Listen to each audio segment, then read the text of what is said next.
In 1971, something happened in Hamilton, Ontario that would forever change the way we saw television. When Vincent Price said yes, and he agreed to be part of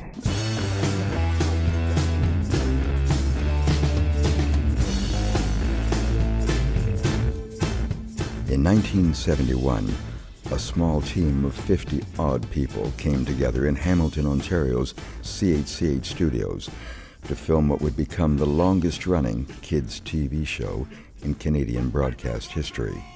The brainchild of Riff Markowitz and associate producer cast member Mitch Markowitz, the brothers would go on to create in 9 grueling months what should have taken 4 years to produce.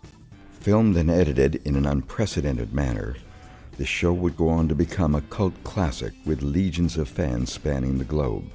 With the star power of Vincent Price and the comedic genius of Billy Van, the team would go on to greatly influence the works of Alice Cooper, Mike Myers, the SCTV team, Jim Carrey, and the creators of Rue Morgue magazine. The story of the hilarious House of Frightenstein has never been fully told until now. It all started when Vincent Price said yes. He walked onto the set, he went over and individually went up to each and every guy on the set, the cameramen, the lighting guys, the grips, and shook hands and introduced himself personally. He also took an individual photo with each of the guys, so they all had a memory that they could cherish for the rest of their lives. I mean, he was such a warm, wonderful human guy, and he was so down to earth. He was like standing and talking to your next door neighbor over the backyard fence, but he wasn't your next door neighbor. He was Vincent Price. For kids, there was nothing like that, even close to it, on any broadcast television. I'm in a phone answering mood. Hello. Thank you, Polly. Your name is Ed. Is it? Yes. And we tried Billy, and that was just instant. I mean, he was just perfect instantly. One of us said, maybe we should have a disc jockey on the show. And we'll do like a takeoff on Wolfman Jack, who was very popular at the time. And we bounced that idea off of Billy, and Billy did one of these. He turned around, stayed around for about 30 seconds, turned back to us and said, I am the Wolfman. Like he just morphed into that character instantly and said, I'll play the part, man. I'll do it. And he ended up saying, I'll play the part, man, to almost every part on that show. EECH, dig it all, babe. Cyclical. Like it's there, it's gone. It's back. Let's go.